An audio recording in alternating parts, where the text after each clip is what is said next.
forever on fire. Police ಠಾಣೆಯಲ್ಲಿ BJP ಸಭೆ ಮಾಡಿದಂಥ ಎಫೆಕ್ಟ್ ಈಗ ಪೊಲೀಸ್ ಅಧಿಕಾರಿಯ ಮೇಲೆ ಬಿದ್ದಿದೆ. ಖಾನಾಪುರ ಸಿಪಿಐ ಮಂಜುನಾಥ್ ನಾಯಕ್ ತಲೆದಂಡ ಆಗಿದೆ. ಸಿಪಿಐ ಅಮಾನತು ಬಗ್ಗೆ ಸಿಎಂ ಸಿದ್ದರಾಮಯ್ಯ ಪ್ರತಿಕ್ರಿಯೆ ಕೊಟ್ಟಿದ್ದಾರೆ.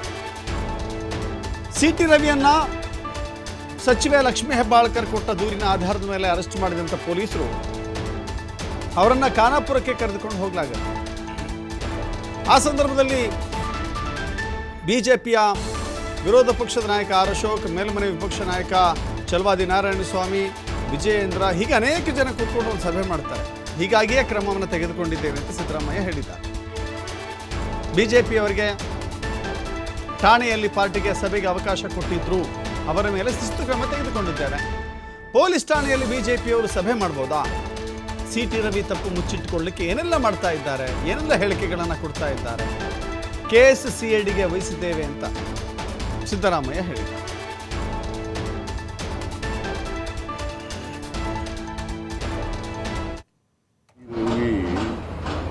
ಅವರು ಅವ್ರ ತಪ್ಪನ್ನು ಮುಚ್ಕೊಳ್ಳಿಕ್ಕೋಸ್ಕರವಾಗಿ ಏನೆಲ್ಲ ಮಾಡ್ತಾರೆ, ಅಪ್ಪ ಅವ್ರಿಗೇನೆಲ್ಲ ಹೇಳಿಕೆಗಳು ಕೊಡ್ತಾರೆ, ಅದನ್ನೆಲ್ಲ ಈಗ ಅವ್ರ ಕೇಸನ್ನು CIDಗೆ ವಹಿಸಿದೆ.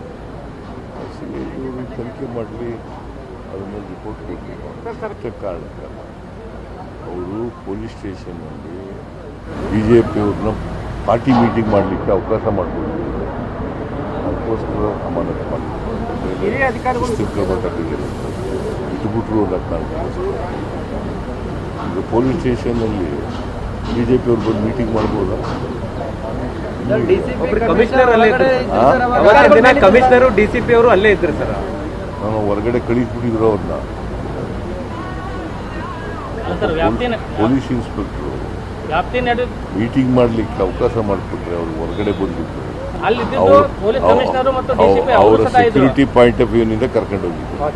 ಸಿಟಿ ರವಿ ಅವರು ಅವ್ರ ತಪ್ಪನ್ನು ಮುಚ್ಕೊಳ್ಳಿಕ್ಕೋಸ್ಕರವಾಗಿ ಏನೆಲ್ಲ